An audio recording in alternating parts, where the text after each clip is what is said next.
all doing?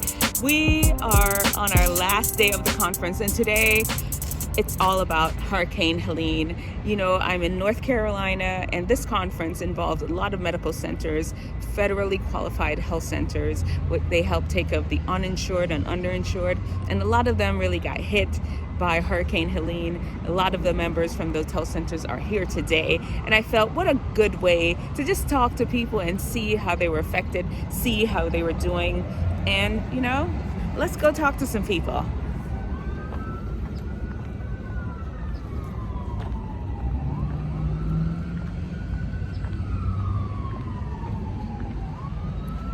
Hi everyone, we've got Dr. Zafina, right? Zafino. How are you doing? I'm doing great. Well, I understand you're from Western North Carolina. I am. So tell me what area and how did the hurricane affect you? So I'm with Blue Ridge Health. So we are in 9 counties in Western North Carolina. We started off in Henderson County as a migrant health center in 1963. So we're in Henderson County, and then we've expanded into 9 other counties. So Henderson County and Buncombe County were our 2 counties that were most affected by the hurricane. And wow, it was like something that was totally not expected to be as strong and as impactful in a negative way for the region. And so basically, you know, the Monday after it happened on a Friday. The Monday after it happened, we came in and we just we didn't have much cell phone service, so we just kind of came all together and started just like talking in person, like the good old days. So you mean people can talk to each other when there's no cell phone? Like, how did you know where to meet up then?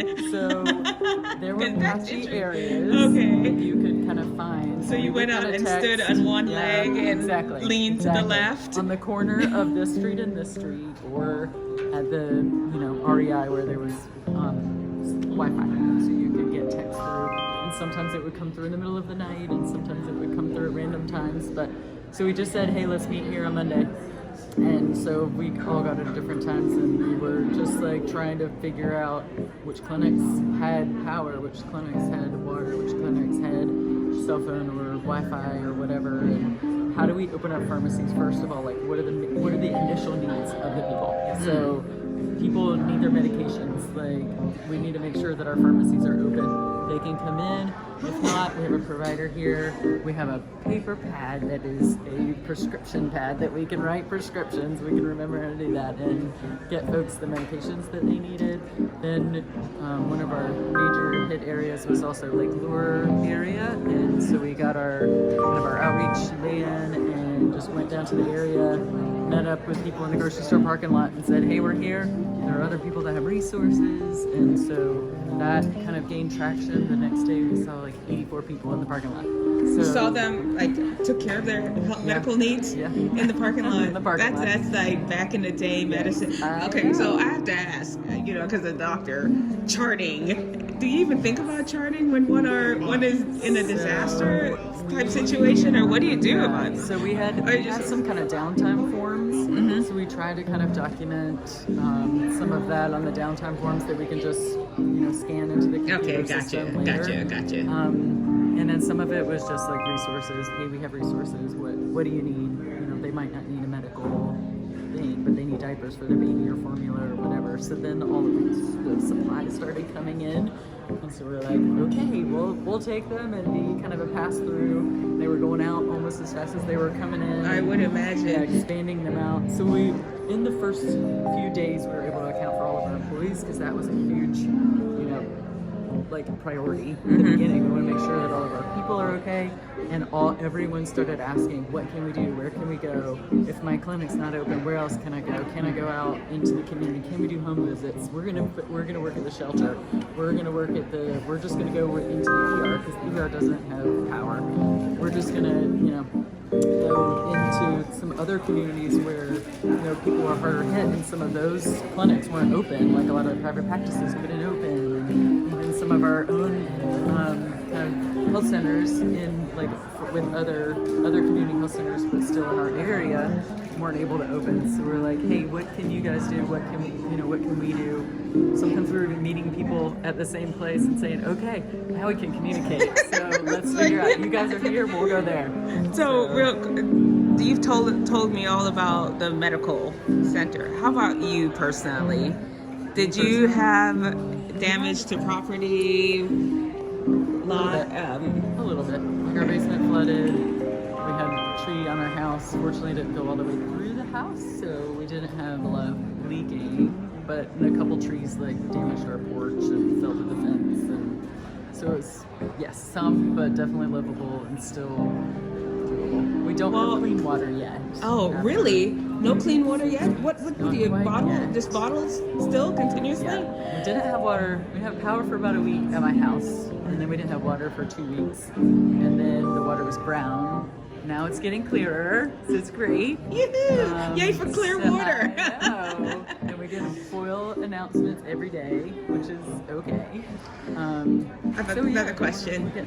Now, you've just told me about, like, right after all this, all just mobilizing and helping take care of others, and your basement flooded, and you have no water. Like, where did that come from inside of you to just not really think about what you need to take care of and really go take care of other people?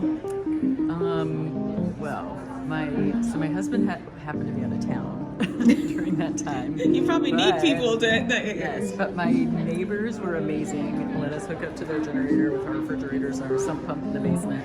They also came over as soon as it started raining, and we all just like tore out the basement and tried to dry it up as quick as we could so we didn't have water damage. So that, like, honestly, it was really the neighbors. And my kids are awesome, and they were super helpful. Like, my son just like pulled out the chainsaw. You know, what can go wrong with a 14-year-old with a chainsaw? Not much, nothing at all. And fortunately, we didn't end up a statistic in the emergency department. But he was awesome, and he was super helpful with a lot of people getting out of their driveways and all that kind of stuff. And then my daughter was really great too, helping out with that, and then just volunteering at a lot of the other places. So I was really super proud of them. And our neighbors like helped cook dinner. I had actually originally planned to have part of that week off because my husband was gonna be out of town. But I was like, guys, I gotta go back. And my neighbors were like, we'll take care, we'll watch the kids and make sure everything's okay. So basically, it sounds like community, because everybody came together to do their thing, their area of expertise. They know they needed your time to be freed up so you can go and care, give medical care and medical help to people. Oh, what amazing. Thank you so much for sharing your story. Thank you so much. I want to give you a hug. Let me grab, this is my son. Kir, when you do a video of me and... Can you just do a quick video? I just want to say. I'm trying to eat my mustard. That's okay. Thank you for sharing your story. I wish you all the best. Is there any website or anything that I can have my viewers kind of reach out? I could put a link in the video. It's actually www.erchs.com. Okay, I'll put it and I'll add it in the link in the bottom. Okay. All right. Thank you so much. You're welcome. Have a good afternoon. Fit check. All right, we've got the sheer button up. This button right here wants to leave me exposed, but guess what? I knew you wanted to do that. I got me a black tank top underneath it. See the black tank top? You're not gonna have me out here looking crazy. And look at the details on the collar. It's got a little black tip to it. Told y'all everything beautiful I own. My sister gave it to me. She gave me this one. I've got a silk blazer. I thrifted this one. I think it was like $5. Silk Lord and Taylor. Oh, expensive and cheap. Got on some slacks. Don't remember where I got those from. And my same slacks, bedazzled, rhinestoney. Oh man, it's like, what are they called? They're pointy. What would you call them? Remember those shoes that were popular back in the day and they have those little pointy things on them? But anyway, I'll get what I'm saying. Just the fit. Let's go. Let's get back out there. Got my confidence tag. Let's go. Bye.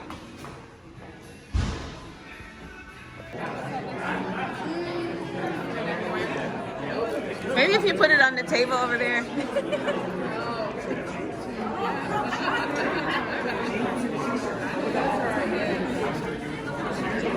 Let's go chit chat, Lauren. I maybe we go in the conference room. As a matter of fact, you know what? I'm gonna get my tripod. So. Hello. Well, we're gonna talk to Lauren now. We're heading into the conference room, and Lauren is ready. Let's do it. Heavy doors. There you go. Maybe we should get the balloons in the background. That'd be cute, right? That's right. Somebody paid good money for them. Maybe you can sit in one of those. Sit over there, that one. Right here or right here? Yeah, that's good. Okay. Yeah. Yay! How are you? Good, Dr. Hunter. How are you? Okay, so I know I'm excited. I'm a happy person. Yeah. But those were some troubling times out there in Western North Carolina. What happened? Tell me, how were you personally affected? Because where are you from? So I'm from Spartanburg, South Carolina. Lived in North Carolina for the past 12 years. Moved back to Asheville from Raleigh to be closer to family that lives in the area. That's why I moved to North Carolina. Yeah. I moved from Colorado to Oh, North you Carolina. had a bigger move then. You went from the mountains back to Cross country. I was all over the place. So we love the area. Western North Carolina is beautiful. There's a lot of great community out there, and so for us it was beautiful though. It really is. I've gone there twice. Yeah, I mean, like the air is so nice, and the people are amazing, and it's close to home. So for us, like, it was really important as we were getting older to be closer to our family, our parents, nieces, nephews, and all of that. So I grew up close to Asheville. It's very familiar to me. So to move back to it kind of felt kind of like coming home again. So you were at home, you came home again, and all of a sudden a hurricane. Yeah. Tell me, what did it affect you? Did you have any personal damage with? So directly and indirectly, my husband and I were very lucky because where our house is, we were above the floodplain. So in terms of like all of the water that came in, that didn't affect us, but we do have a lot of down trees. So I live in a really rural part of Asheville that's basically kind of near a town called Leicester. Mm-hmm. And so we live on a non-state maintained road, and there were a lot of trees down. And so, non-state maintained, meaning that you pay for it. Yes. There's damage. We pay to pave it. We pay to put the lights up. If you all don't live anywhere out in the country, you may not understand what the woman's saying. This is her road. She can call it Lauren Road if she wants to, and she must maintain it. Yep. There's a few of us neighbors that we all chip in once a year, and that's how we maintain paving. I have a few friends in Colorado that live on such a road. Yeah. And it's nice because it's very quiet out there, but it's very forested. There's a lot of trees, and so there's 9 houses out on like our road where we live, and 3 of the 9 had trees like on top of them in the house. So a lot of our neighbors took direct hits to their property, but luckily nobody lost, no life, no injury, no pets were lost, but there was a lot of property damage, and I think just a lot of, trauma from the event and everyone just having to process what was happening around us. So we were really lucky because our house came out okay. All the trees that fell in a direction that didn't impact us. So just to quantify, I know you said a lot and all. Yeah. Can we have a number? Do you have an approximate number? Yeah, we have about 3 trees down on our property. 1 fell on a fence. 2 of them just kind of fell on top of other trees in the woods. So we got really lucky. And how about the community as a whole? Our community as a whole, we try to take the good with the bad. So I think immediately within hours of the storm finally passing and clearing, like in our immediate nucleus of an area, all the neighbors were coming outside. People were checking on each other. Random volunteers were driving around trying to cut trees out of the road so that people could leave the road to leave if they needed to leave. And then even just outside of our neighbors, within the days that followed, I think just being able to see how not even just our neighbors came together, but the entire community was coming together. People were checking on each other. I had people that lived up a hill from me I'd never met, who didn't live on our street, that drove down and asked, I saw a tree fell, Are you okay? So I think it was really hard for a lot of us to process because we didn't have communications. So understanding. That's why I see a few people I spoke to before. There's no cell phone. Like, Yeah. what, smoke signal? Yeah. Is that how we supposed to talk to each other? Smoke signal. Sending out carrier pigeons. And you have to figure out how. In this day and age, you pull out your phone. Need like, I need this over here, or you have to check on each other to see, because you just don't know unless you physically go and see, do you need anything? Exactly, yeah. Without having the communications to talk to people across town or in a neighboring town that you know, like we couldn't do that. And my family couldn't check on me. My husband happened to be out of town for work, and he was in Raleigh. So I was home alone with my, with our pets, and I was fine, but nobody knew how I was doing, and I couldn't get word out to say I'm okay. How is everything else? So I think it was really hard for a lot of locals because it took the coming days and week to finally, if you couldn't leave because trees were down or because of water, once you were able to finally get communications and talk to other people and understand the extent of the damage and the loss, I think it was really hard because it just took a while to finally grasp what had happened and the extent of it. And everybody on what we call like the outside, that didn't live in Asheville, they were seeing the news, they were seeing what was happening, but we weren't seeing that. Because you couldn't. Yeah, because you couldn't. You thought, well, you knew, you probably in your heart, you knew that, man, if I'm experiencing this, I bet you that other place that I know their house is lower than mine, I bet you they're definitely. And that was the anxiety that a lot of us were feeling, like, oh, I wonder how this coworker or this person I know, like, how are they doing? They live near the water, or you just not being able to get in touch with people, I think was really hard for a lot of folks, especially people that had family and like elderly people that they couldn't get in touch with and parents. And so I think that was the hardest part. That's a perspective. Thank you for that perspective, because, Oh, Yeah. Lauren, I'm so glad that you're okay, though. Thank you. We appreciate all the love that's been pouring in, and the Western North Carolina is like a very resilient area. All of North Carolinians are super resilient. I mean, Americans, people as human beings, we're all resilient.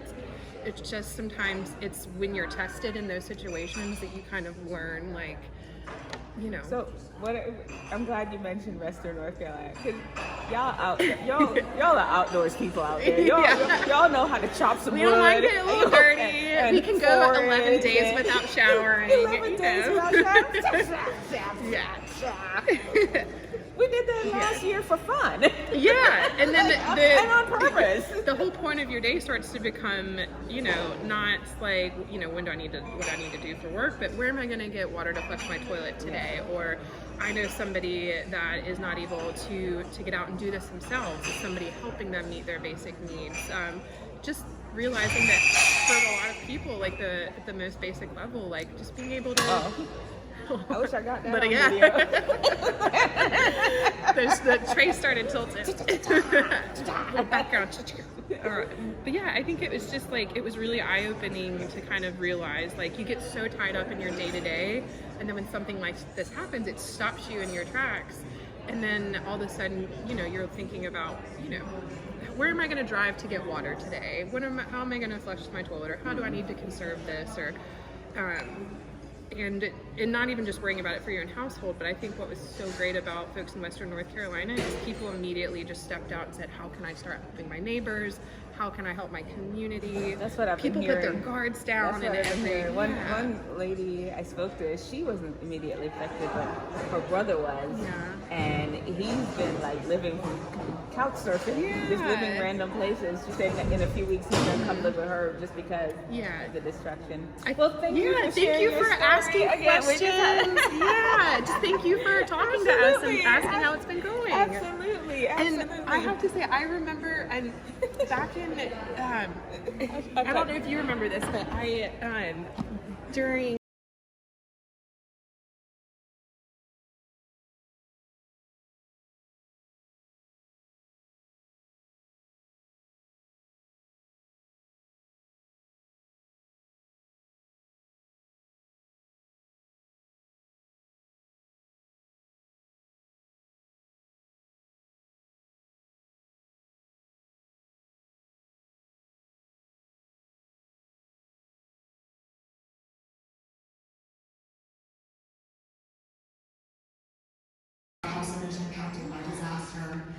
in Western North Carolina. And I anticipate that these will be ongoing, both for this disaster and future things that happen. But today, I want to honor one of our vendor partners who is here today, Wilbur Medical, who so generously made our first pledge once they heard about the Disaster Relief Fund of $100,000.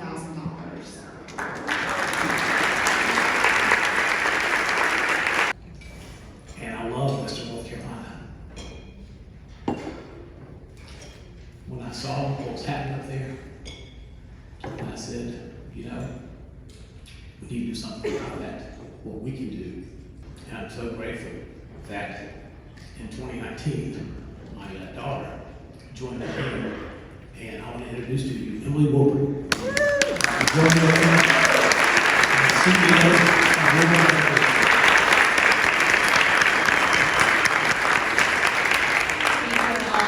We are just honored to be here, and we love this association. We have loved getting to know each of you guys this year, and so when Dad decided he wanted to make this donation and make a difference in regards to the impact that has happened in Western North Carolina, his immediate thought was you guys, was the North Carolina Association of Community Health Centers. And so we're here to support you guys, and we hope that this donation, we know that it will be put to amazing use through the CHCs and the FQHCs.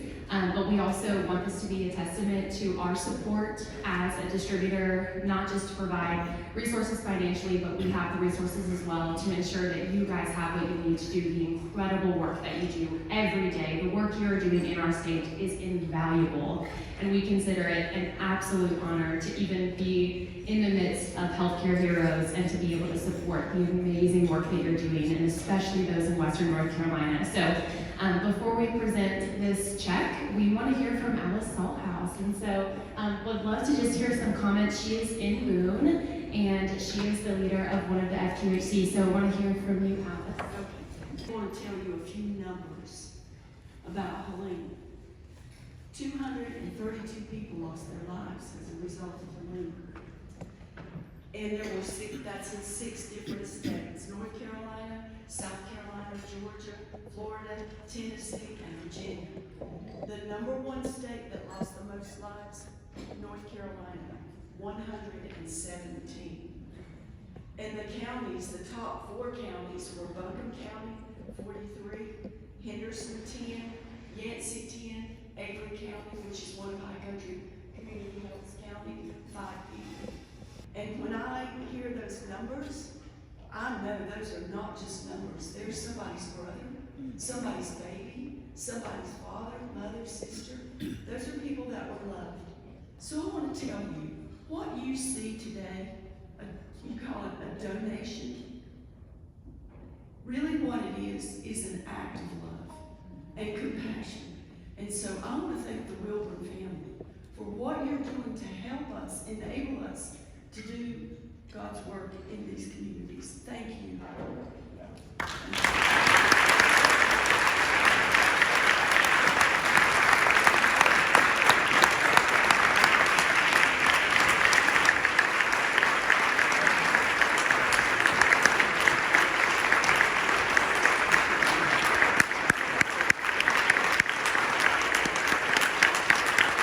His unique approach, shaped by his own experiences with anxiety and burnout, has transformed how he helps leaders and teams thrive. Dr. Fisher combines the science of cardiology with the art of mindfulness, of creating heart-centered programs that improve health, build resilience, and foster thriving organizational cultures. Please put your hands together and welcome Dr. Jonathan Fisher. These are my friends, guys. It's a privilege to know them. Generous people. I want to thank you from the bottom of my lungs. Doesn't sound right, does it? Why is that? Why do we talk about people, they're all heart? I'm going to speak to you from my heart to yours. I feel it from the bottom of my heart. Why is that? For thousands of years, as long as the human beings have been communicating with each other, we point here when we really mean it. We don't point here when we're feeling an ache and a sadness. We don't point to our brains. We feel it. It's not just an idea. I'd like to explore that with you. Because one more. Nice deep breath in. This time say thank you. Thank you. Thank When's you. the last time you thanked your body? Thank you, body. And a hot flash. Mothers giving to a child, but instead we're giving it to ourselves. We have access to this hostility, loneliness, and grief. There's one more. Injustice. Not just serving as antidotes to stress, but that are actually vaccines that we can give ourselves against the stress of life. These are the emotional states that create a whole different environment in our body. An environment that primes us for healing, growth, connection, love which has no conditions.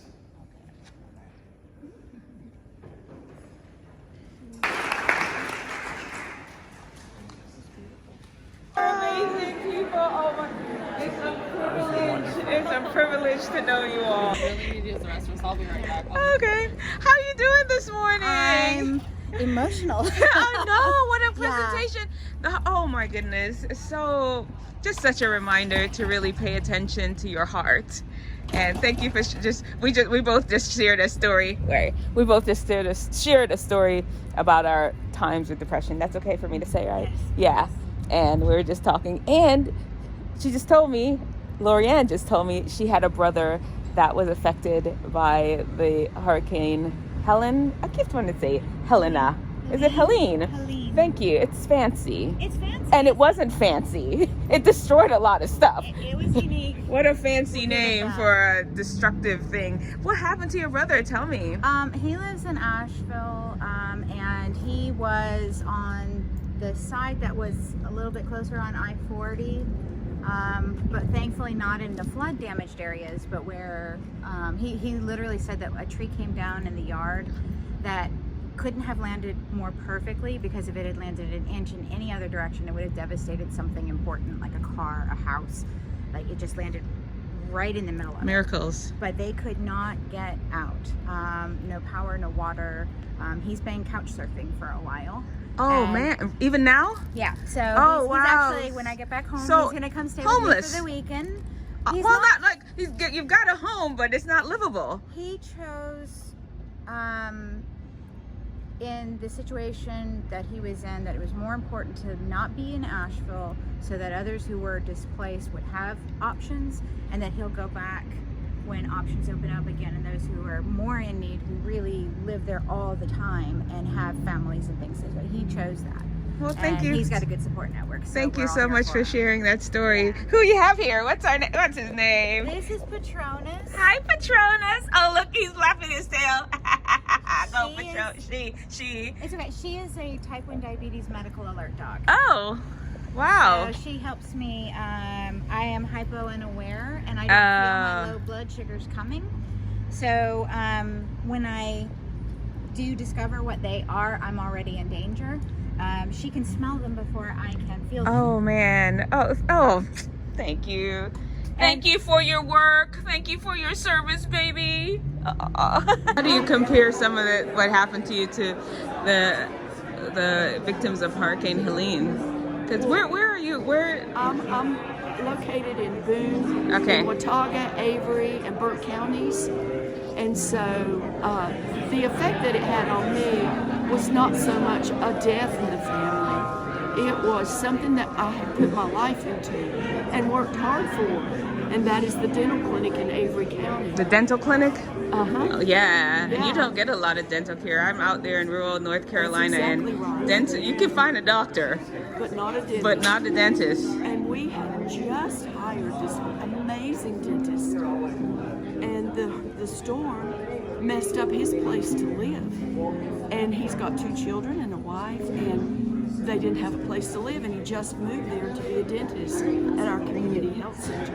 And so he got out, traveled to South Carolina, and so, I do not want to lose this dentist. You know, he is amazing. Anyway, it was a loss. It was the loss of our ability to serve, and to recruit a top-notch dentist to our area. So it was tragic. And here's another thing. We worked hard to get that clinic set up with 7 dental operatories. And now it was gone. It was gone. And so we had, 10 years ago, financed it. We just had gotten that paid off. Oh my goodness. Just had gotten that debt paid off, and now it's gone. All the dental chairs, the walls, there was they cut them off 4 feet because sheets of sheetrock are 4 by 8. So instead of trying to cut different lengths, they cut it all off at 4 feet on both sides of the wall. And they had to come in with the pressure washer, and then they had to work on the air quality because there had been septic in what came through, and you've got to have a good environment to take care of people. So now it sits there with no equipment, but it's clean, and we're ready to get started again. Hallelujah. Yeah, but here we go into debt again. Here we go to the bank and take out a loan to buy the dental equipment, to put flooring down, to get the sheetrock up, to get the computers that we need. And it's like, oh, so disheartening. After we put so much in to make it happen, and here it was, and now it's no more. So we'll start again. We are not quitters. No. And we do not whine too much. I know I'm whining a little bit now. No, it's passion. It's not passion. It's just, I can tell that this is almost, well, can I say it, a life's work that you saw just kind of go up in seconds. Yeah, but God be with you with all of this. It's not all about how country community help. It's about the community. It's about our employees and their jobs. And so you've got people, they can't come to work because we're not open, because we don't have electricity in the other sites, you know? We don't have electricity. We don't have water. And how are you going to have a medical clinic without electricity, water, and no computers? The internet was down. And so, and then... Are you all back open yet, or? We are. Oh, good. We are back open in most, you know, almost in all of our other sites. Okay. Which are at least 15 sites that we have now. And so we're back up and running, but we had to go that period of time without revenue. So now, how am I going to keep my employees home without any revenue? See, those are the parts that we don't really think about, the subtle details that, yeah. Thank you so much for sharing. I appreciate you. Like I didn't have.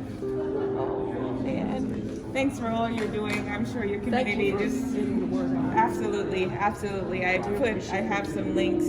I'm actually going to include the link that the association have too. Is there anything else, any other links that you think I should add? I'm not sure.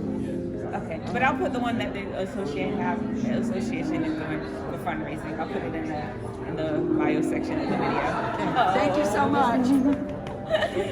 All right, thank you. CDCs in Wake County Public Schools, and there's a event they have called Great Explorations that they have every year, and they always invite me out to speak to them. They're freshmen and sophomore, and then from there they will just invite me to come and speaking to the schools. So that's what I do. You must love that. I do. Yeah. I don't charge them.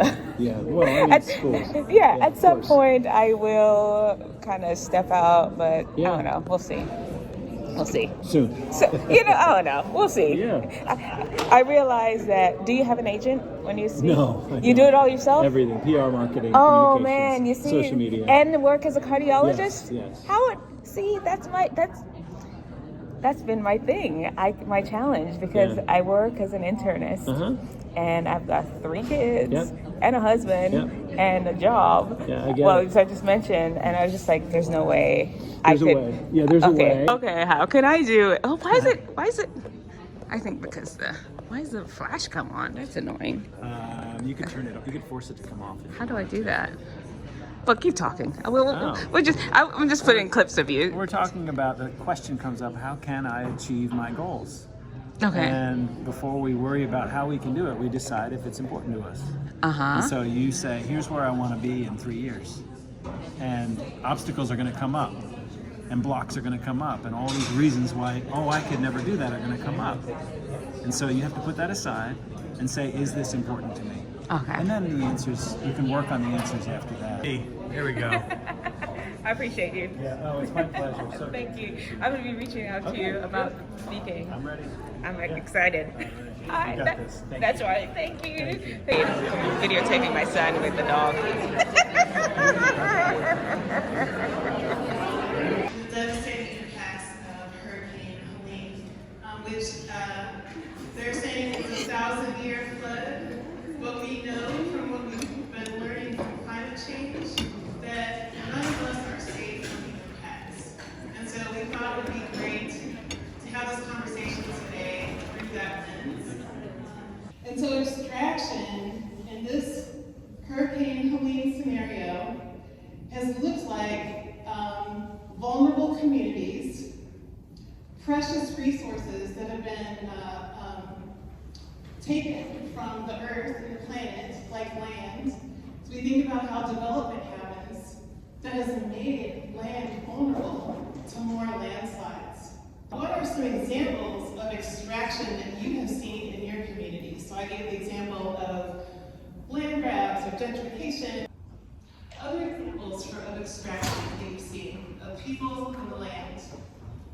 Despite the fact that for weeks we've not had drinking water, we've not had clean water, we're washing in buckets, we're bleaching our dishes, we have still places don't have electricity, businesses are closed. It is a literal disaster area, and we still cannot get a moratorium on evictions. So evictions have started this month. Yes, evictions have started this month. And so people who have lost everything are now about to lose another wave of everything. And so this is certainly a health equity issue when you have people who are unhoused heading straight into December.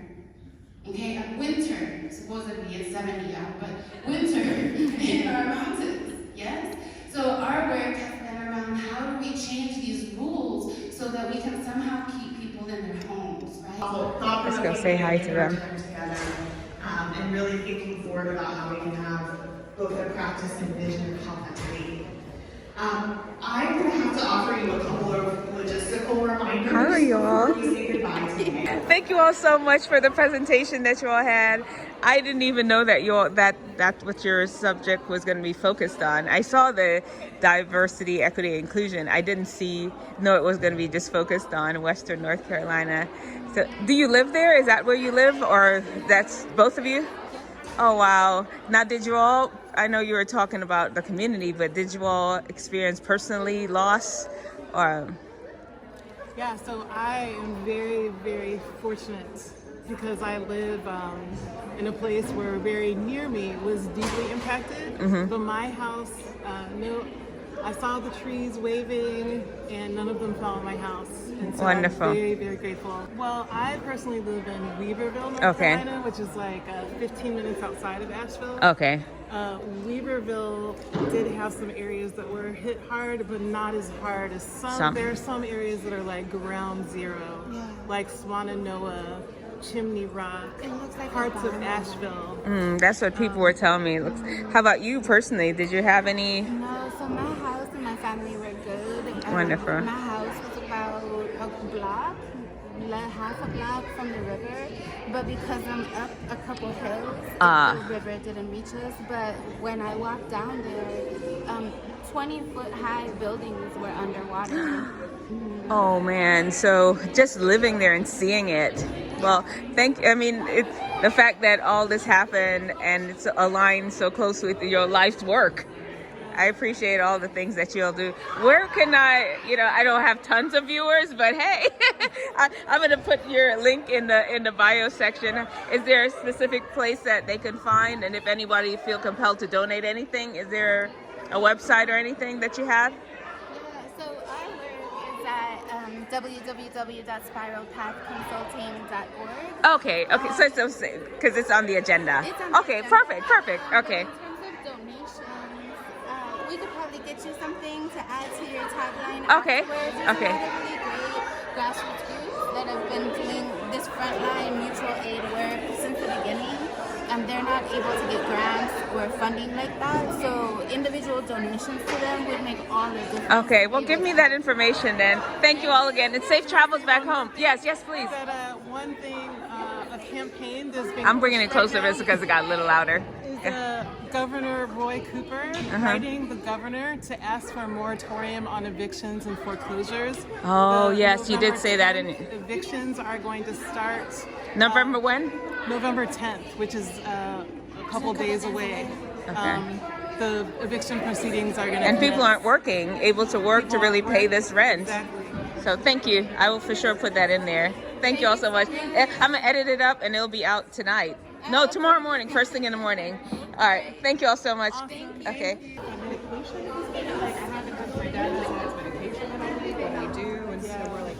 Hi, Carmen. Carmen and I go way back, guys. I know Carmen since she was a baby. Okay, fine. It's good to exaggerate, though. Exaggeration sounds... No, I'm just kidding. It makes it come up much more dramatic. That's right. Yeah. No, I was in medical school when... What were you in middle school? You Maybe? in med school, I was... Yeah, I think middle school. And now Carmen's a physician, and we are here together in North Carolina now. Full circle moment. Yeah. Okay, so this is Dr. Robinson, and she is I like how your voice got all serious. Yeah. She's a physician, and she's actually recently relocated to Asheville, just in time for a whole hurricane. I had so the director of our medical school program, he's so fun. He used to say hurricane. No, I'm God honest serious. I am not lying. It was like a joke with us medical students. And this was a highly educated man. He had about 500 million degrees, and he said hurricane. Did he say irregardless? He probably did too. Oh, okay, well. But very respected, and you know what? We all can't be perfect. Anyway, girl, we're going off on a tangent. Okay, please let me know. Yeah. Hurricane Helene. So I am a chief medical officer at one of our local federally qualified health centers in Asheville. We have 3 main clinics. One is in central Asheville, Asheville proper. We have one in East Asheville in Marion, and we have one in West Asheville, so Candler. And as you know, you're fine. You can walk fast. Yeah, we're good. Sort of the as a matter of fact, we'll add ambiance. Asheville was essentially the epicenter of this hurricane. We knew that we would get tailwinds. You know, in our senior leadership meeting on Thursday, we knew that we'd get some of the outer bands. We knew the hurricane was making landfall in Florida. We had no idea that the eye would drive through the east, the southeast, and come and sit in western North Carolina. And I know other areas, Georgia, Tennessee, West Virginia, I think as far up as Ohio, I think. Yeah, we had no idea. So there truly was no way to prepare. And this is coming from a girl who was raised in Houston, because we get hurricanes. Hurricane season. So this is someone who knew how to prepare, and even I could not have predicted that so much devastation. It was bad, Denise. It was really, really bad. So, I mean, not to be dramatic, but how are your clinics? Are your clinics physically still standing? We are back open, and thankfully our clinics didn't sustain any physical damage. Okay. Just like the rest of Asheville, we were without any potable water, so you could not wash hands, couldn't flush toilets, certainly couldn't, drink from the fountains. So we were out of water, we were out of all electricity. There was no, in the whole Metroplex, there was no internet, cellular. So we were essentially cut off, which was the scariest part, because we have staff that we could not get in contact. We had one staff member who was in her home that sits on a mountain as it was sliding down in a mudslide down the mountain. She was in it as it was physically moving down. Physically moving. She's fine. How did she was able to get out with just some minor scratches? but that's just one example, and one of the better examples, because we know of people who, thankfully none in our staff and none in my family. Our home was not damaged. We had some minor flooding, but otherwise we had. Because y'all are right on a hill. Our home it sits level, but yes, our neighborhood is. Yeah, I was wondering. I was worried about you. We have neighbors whose trees kind of split their houses in two, but our home, thankfully, we were blessed. We were lucky. But because of all of this, our clinics had to shut down completely, no services. And the worst part about that was it was hard to get the word out, because our communications were down. And so we had team members who lived close to the clinic that saw, our patients queuing up in line, trying to get their medications, trying to be seen for injuries. And, we were full scope family medicine. So we have obstetrics, we have pediatrics, we have HIV care, we have gender affirming care, we have a pharmacy, nothing. And nobody didn't know, and they showed up. Right. Exactly. You know what? It's not the same, but I remember when I was living in Colorado. I moved there. The first year I got there, there's this massive snowstorm, and I actually figured out a way to get myself to work just to find out the whole place was locked. Yeah. After I trudged through uphill. Thank you. Both ways. With the amount of snow that was on the ground, it felt that way. And actually, because I was so close, I couldn't drive. So I actually physically walked, and I got there to a door closed. So imagine you've just lost everything. You're like, you know what? Surely my doctor can help me take care of this wound that I just acquired. I just saw a patient this past Monday. Today is Friday. I saw a patient on Monday who had this strange rash on her left leg. I think it was actually shingles, but the story she told me, she said that for the past 2 weeks, she and her family were bathing in the river, in the French Broad River, because that's water. That's where the water is. Exactly. And that's what, I don't know about a lot of people having to resort to that, but that's where they were. It looks war-torn. If you drive through some of the areas in Asheville, it looks like you got bombed. And it does something to your body. You just have a very visceral reaction. So we've it's a trauma that all of us are still processing, even if we ourselves did not experience the worst extent of the devastation. Our patients have, our families have, communities have. But what I will say, the positive thing is the way that the community has come together in that first week when we were without power. Our own neighborhood, our own subdivision, we would have nightly cookouts, neighborhood cookouts. Cookouts, like back in the day. I like to say the perishables were perishing. So it had to be eaten. Everything, we were emptying out the freezer and having barbecues, and the kids were playing because they didn't have iPad, they didn't have Netflix, so they were, those are the bright lights that kind of help carry us through the worst of it. So where are we now? It's going to take years for the rebuilding process. Our clinics, thankfully, are back open. We do have potable water. I'm sorry, we do have running water. It's not yet potable. The city's on a boil water advisory. But we've got plenty of bottled water to drink. Now for the good news. We just had some technical difficulty. If I had a whole camera, I would have recorded me fiddling with my memory. Y'all know how it goes. Go ahead. I told you about the resiliency of the community. Our clinics, thankfully, are back open. We still don't have any potable water, but we do have running water.